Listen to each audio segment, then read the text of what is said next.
You know that specific feeling? It's like a mix of anxiety and excitement when you post something online. Oh, yeah. The post and wait. Right. Like maybe it's a photo of your dog or a professional update on LinkedIn or just a clever thought. You hit post and then You stare at the screen. you just wait and then you check it. It- And 5 minutes later, you check it again. But here's the thing I've noticed about myself. I am not checking the photo. Right, you're not looking at the content. No, I'm not looking at the actual thing I just shared. I'm looking at the little number next to the heart icon. I'm looking at the score. It is the universal modern itch. I mean, we are all essentially keeping score all the time. Yeah, But the big question for our deep dive today is why? exactly. Why do you and I and everyone listening care more about the number, the likes, the ranking, the grade, the salary than the actual experience those numbers are supposed to represent? It's kind of like walking through a museum and just staring at the little placards describing the art but never actually looking at the paintings. We have become totally obsessed with the frame. That is actually the core metaphor for what we are diving into today.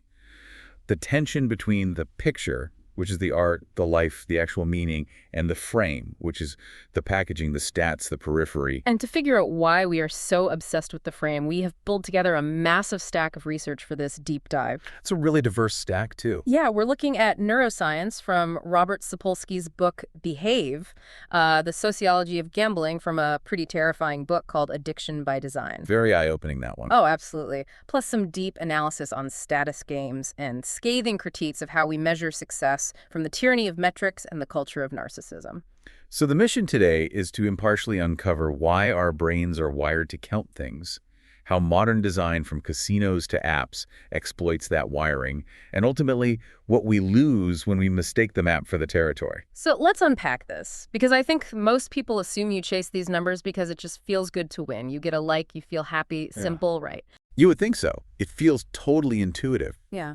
But if we look at the biology, specifically the work of Robert Sapolsky in Behave, that assumption is actually completely backwards. We need to talk about dopamine. Ah, the famous pleasure molecule. Well, that is the common misconception. If you ask someone on the street, they will tell you dopamine is the reward you get when you eat the cake or win the game. Right.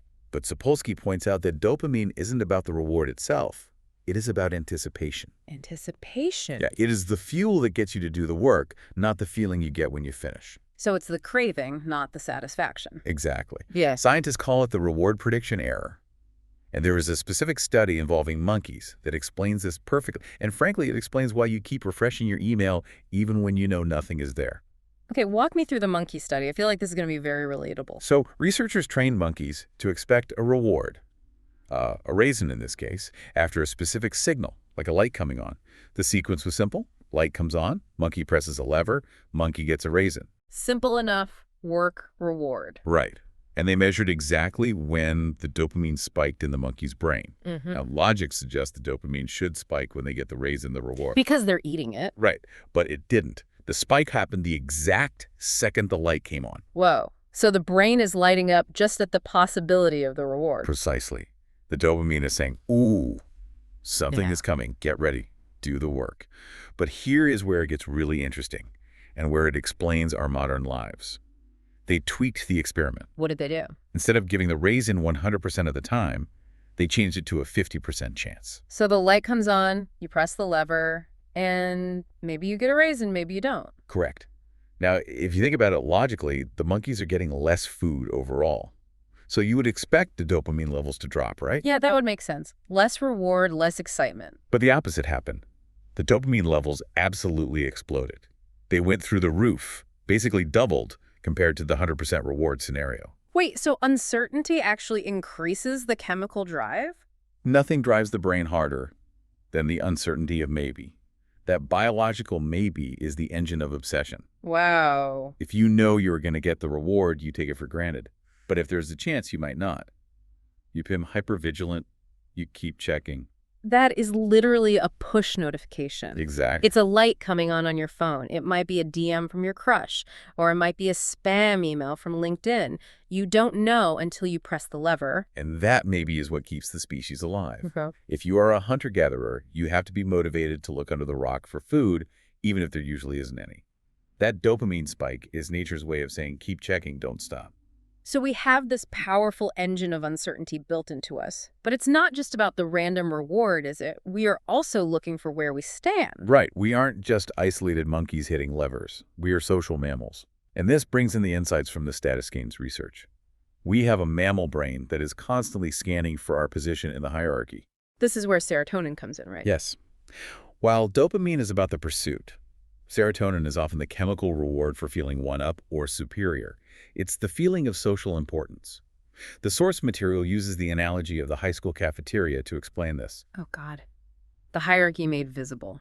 It is a really potent image. We might claim we hate the popular kids or that we don't care about the seating chart, but our mammal brains are literally wired to stare at them. Because we need to know who's in charge. Exactly. We monitor high-status individuals because, evolutionarily speaking, knowing who is in charge was crucial for survival. So we have dopamine driving the itch to check and serotonin driving the desperate need to rank high. That seems like a really dangerous cocktail. And that cocktail is exactly what modern institutions and designers have learned to hijack. Which brings us to the architecture of the trap. We looked at Addiction by Design by Natasha Dow, which focuses on machine gambling in Las Vegas. And honestly, reading this felt like reading a blueprint for social media. It is effectively the same blueprint. Scholl writes about this concept of the zone. The zone. Yeah, I've heard gamblers talk about this. It's not about winning money, is it? No. And that is the biggest misconception. For the serious machine gambler, winning is actually an interruption. Wait, an interruption. Yeah, it breaks the rhythm. The goal is what they call continuing play. They want to enter a state where the world just fades away, where there are no bodies, no time, no problems, just the screen and the feedback loop. It's a trance. And the book details how a specific casino designer, Bill Friedman, figured out how to manufacture this trance. Friedman is such a fascinating character. He's a pragmatist who completely changed how casinos were built. Before him, casinos tried to be these grand playgrounds, high ceilings, wide aisles, very James Bond. And Friedman said, no, that's distracting. Exactly. He argued that if you are looking at the beautiful chandelier, you aren't looking at the slot machine. So his design philosophy was brutal. Make it a maze. Maze, like literally. Yes. He wanted short, narrow aisles that twist and turn. He introduced the concept of the radius of visibility. He didn't want you to see the exit, obviously, but he also didn't want you to see the expanse of the casino. Because seeing the whole room breaks the spell. Right. If you see how big the room is, you feel small. You feel observed by others. So he wanted you to feel, what exactly? Safe, enclosed. He wanted low ceilings to create a cozy, almost womb-like or cave-like feeling. He wanted to remove all peripheral cues. No clocks, no windows, no decor that draws the eye up. Everything forces your focus onto the machine. It's sensory isolation designed to funnel you into that exact dopamine loop we talked about earlier. And in that isolation, the machine becomes a mirror. The player identity changes. You aren't interacting with chance anymore. You are interacting with a feedback loop that validates your existence. Every beep, every little win says, I am here, I am acting, I matter. Which sounds frighteningly similar to how you and I interact with our phones. We scroll through the maze because the feed never ends. We block out the periphery, and we just look for that little digital validation. And that connects us perfectly to the next big theme we found in the research, the fetishization of the frame. Because once we are trapped in the maze, what are we actually looking at? This is where the metaphor of the frame versus the picture really clicks for me. We found this concept in an article discussing the periphery fetish. It argues that we've stopped caring about the content and started caring about the container. Right. The source makes the really sharp point that advertising degrades information by being next to it. But more broadly, it argues that we value the mechanism of delivery way more than the thing being delivered. The perfect example they gave was the NFT craze. Oh, right, the blockchain stuff, right? Exactly. If you focus entirely on the blockchain, which is just the technology, the ledger, the frame, then the actual art inside it becomes totally secondary. The value is in the frame. Yeah. The source argues that celebrity is the frame. If you have 1 million followers, that's the frame. It almost doesn't matter what you put inside it because the numbers themselves give it value. It's like we've collectively decided that the price tag is more beautiful than the painting. That's a great way to put it. But this bleeds into our relationships too, doesn't it? We have this concept from the book Super Bloom called the dissimilarity cascade. This is a really counterintuitive finding. We naturally tend to think that social media brings us closer to people. The logic is, if I see your posts every day, I know you better, so I'll like you more. More data equals more intimacy. But the data says the exact opposite. Research shows that knowing more about someone online actually makes us like them less. Wait, really? Why is that? Because when we see people as a stream of data points, opinions, photos, check-ins, we find more reasons to disagree with them. We see them as a collection of traits rather than a whole, complex human being. We see the stats of the person, not the person. We're judging the frame again. And there's a hard biological limit to how many people we can actually see as people. You've probably heard of the Dunbar number. Yeah, that's the idea from sociologists that humans can only maintain about 150 stable relationships, right? Correct. That is our evolutionary hardware limit. But platforms like Instagram and LinkedIn push us to have 1,500 or 5,000 connections. So what happens when you push a brain designed for 150 connections to manage 1,500? You stop looking at them as people. You physically can't do it. So you start looking at them as followers, as likes, as followbacks. They just become numbers in your score. We depersonalize them to manage the massive data load. And that leads directly to what Christopher Lasch calls the culture of narcissism. Lasch is a real heavyweight in this discussion. He describes a massive shift in society from being interdirected to other-directed. Interdirected people are driven by character, perhaps by guilt or personal principles, doing the job well simply because it's the right thing to do. The classic mid-century executive type. Other-directed people, the modern bureaucrats, are driven by anxiety. They look for their reflection in the eyes of others. So am I doing a good job becomes, do I look like I'm doing a good job? Precisely. The modern goal isn't performance in terms of actual output. It's mobility and visibility. It's about being seen as a winner by your peers. This reminds me of that old saying, nothing succeeds like the appearance of success. It's all about the optics. And when you combine that other-directed narcissism with our biological obsession with numbers, you get what the sources call the tyranny of metrics. This is where things get really messy in the real world. Yeah, this part of the research actually made me kind of angry. We're talking about the tyranny of metrics by Jerry Meller, because we take this obsession with the score and we apply it to things that really shouldn't be scored. This is where we run headfirst into Goodhart's law. I feel like everyone should have this law tattooed on their arm. Tell everyone what Goodhart's law is. It states that when a measure becomes a target, it ceases to be a good measure. Okay, unpack that a little. Because in my head, if I measure something, I should get better at it. In theory, yes. But humans are clever. If you tell me my job depends on hitting a specific number, I will do absolutely everything I can to inflate that number, even if it destroys the actual work I'm supposed to do. The Pizza for Reading study mentioned in Punished by Rewards is the perfect low-stakes example of this. Yes, the Book It program. Schools wanted kids to read more, so the metric was the number of books read. And the reward for hitting the metric was a pizza. Sounds like a win-win. Kids get pizza, they read books. But remember, Goodhart's law. The number of books became the target. So did the kids read War and Peace? No.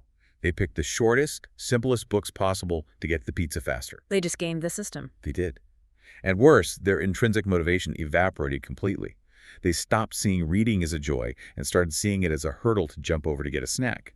But when you apply this to high-stakes fields like medicine, it gets truly terrifying. Yeah, the surgeon example from the book kept me up at night. It is chilling. In New York, they started publishing scorecards for heart surgeons based on their mortality rates.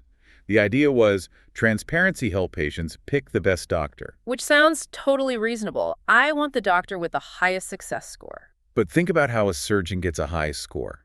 They need their patients to survive. So what happens when a high-risk patient comes in? Someone with a really complex condition who might actually die on the operating table. If the surgeon operates and the patient dies, the surgeon's score drops. Exactly. So they turn the patient away, they refuse to operate. The metrics actually incentivize doctors to stop helping the people who needed help the most, just to protect their batting average. That is Goodhart's law in action with life or death stakes. The score became more important than the life. And we see this everywhere in the data. Police officers downgrading felonies to misdemeanors so the major crime stats look low in their precinct. It creates what's called a hollow success. Hello, success. Yeah, we end up with this illusion of control. We measure horsepower in cars because it's a number, even if it doesn't matter for sitting in traffic on a commute. We measure followers because we can't actually measure human connection. We measure what is easy to count, not what actually matters. Because looking at the picture, The messy complexity of a human life or difficult surgery is just too hard, so we just constantly polish the frame. It is a massive self-reinforcing loop. Our brains biologically crave the dopamine hit of uncertainty. Architects and tech designers build mazes to trap us in that loop. We end up obsessing over the frame to validate our status. And the result is a society where we are constantly chasing stats, but never feeling satisfied. Speaking of status and polishing the frame, there was one little detail in the status game source that I thought was just the perfect example of how we try to hide this obsession, the humble brag. Oh, yes. The phrase, "I am so humbled." You see it every single time someone wins an award or gets a promotion on LinkedIn. I am so humbled to announce. It is a fascinating linguistic trick. In a mammalian status game, you can't look too aggressive, or the rest of the pack will tear you down. So when you win, you have to pretend to be submissive. Saying "I am humbled" actually means "I am so proud" and "I won." But we mask our status seeking to keep playing the game safely. We are literally just monkeys in suits pretending we don't want the raisin. That is painfully accurate. So where does this leave us? We've got monkey brains craving uncertainty, living in a digital casino designed to trap us, measuring our lives with metrics that are actively misleading. It's a lot. It is a lot. It's overwhelming. But I think the way out is simply to recognize the game for what it is.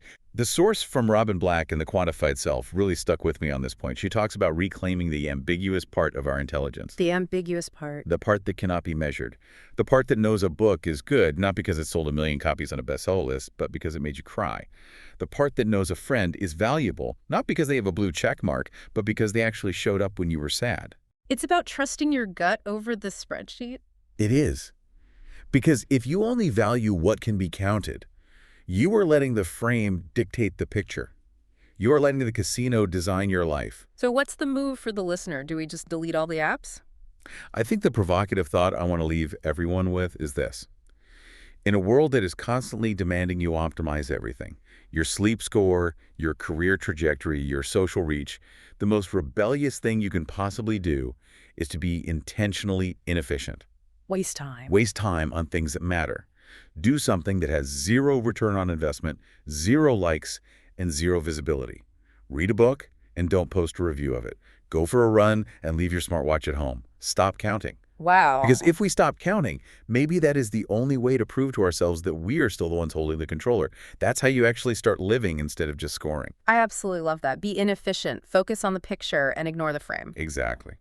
Well, that wraps up our deep dive today. I'm going to go do something completely unmeasurable now. Enjoy the inefficiency. We'll catch you all next time.